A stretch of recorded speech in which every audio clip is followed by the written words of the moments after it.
UP विधानसभा के चुनाव में करारी हार के बाद क्या मायावती की आंखें खुल गई हैं या फिर उन्होंने कोई नई सियासी चाल चली है।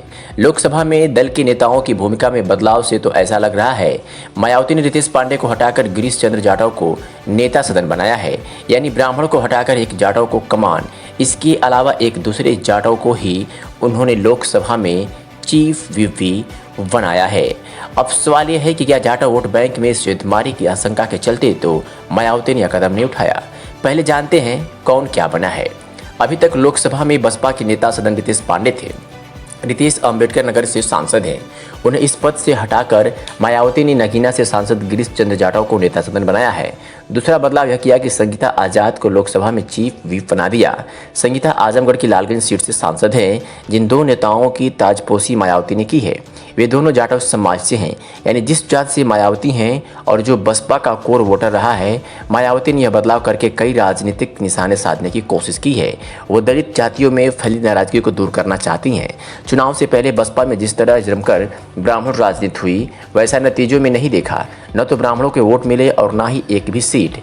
ऐसे में बसपा में ही उपेक्षित महसूस कर रहे दलित समाज को एक ब्राह्मण के हटने से थोड़ी तसल्ली तो मिलेगी ही।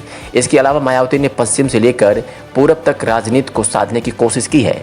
गिरीश चंद्र जाटव पश्चिम यूपी से आते हैं जबकि संगीता आजाद पूर्वी यूपी से।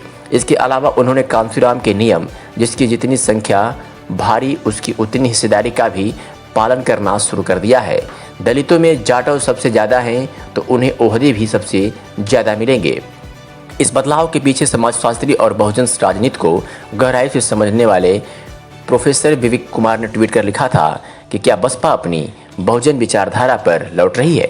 विवेक कुमार ने कहा कि जिस तरह से स्वर्ण जातियां भाजपा की तरह गोलबंद हुई हैं उससे तो लगता है कि 50 साल पहले का मनुवाद फिर से हावी होता जाएगा।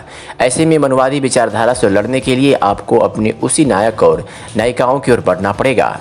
मायावती के फैसले से तो फिलहाल यही दिखाई दे रहा है। उन्होंने 2 अहम पदों पर जाटव बिरादरी के नेता तैनात कर दिए हैं। खास बात यह है कि एक ब्राह्मण को पद से हटाकर उस पर एक जाटव को बिठाया गया है तो क्या ब्राह्मण राजनीति से भी मायावती ने तौबा कर लिया है। इस सवाल के जवाब में बचाव करते हुए विवेक कुमार ने कहा कि ऐसा नहीं है। सतीश चंद्र मिश्रा पार्टी के महासचिव बने हुए हैं, ऐसा कहा जा सकता है।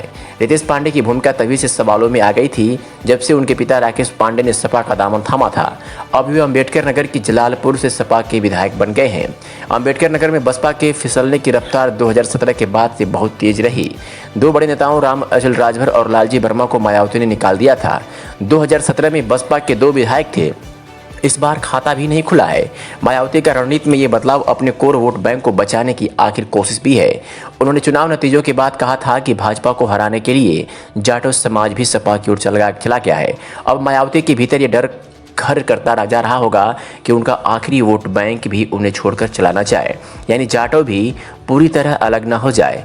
बसपा से यदि ऐसा हुआ तो बसपा के पास कुछ नहीं बचेगा। अब जब किसी पार्टी के पास उसका कोर वोट ही नहीं बचेगा तो फिर किसी दूसरे के साथ की उसे कौन सी उम्मीद रहेगी। जाहिर है मायावती को लगा होगा कि दलितों खासकर जाटव बिरादरी की भावनाओं को सहलाने की बहुत ज़रूरत है।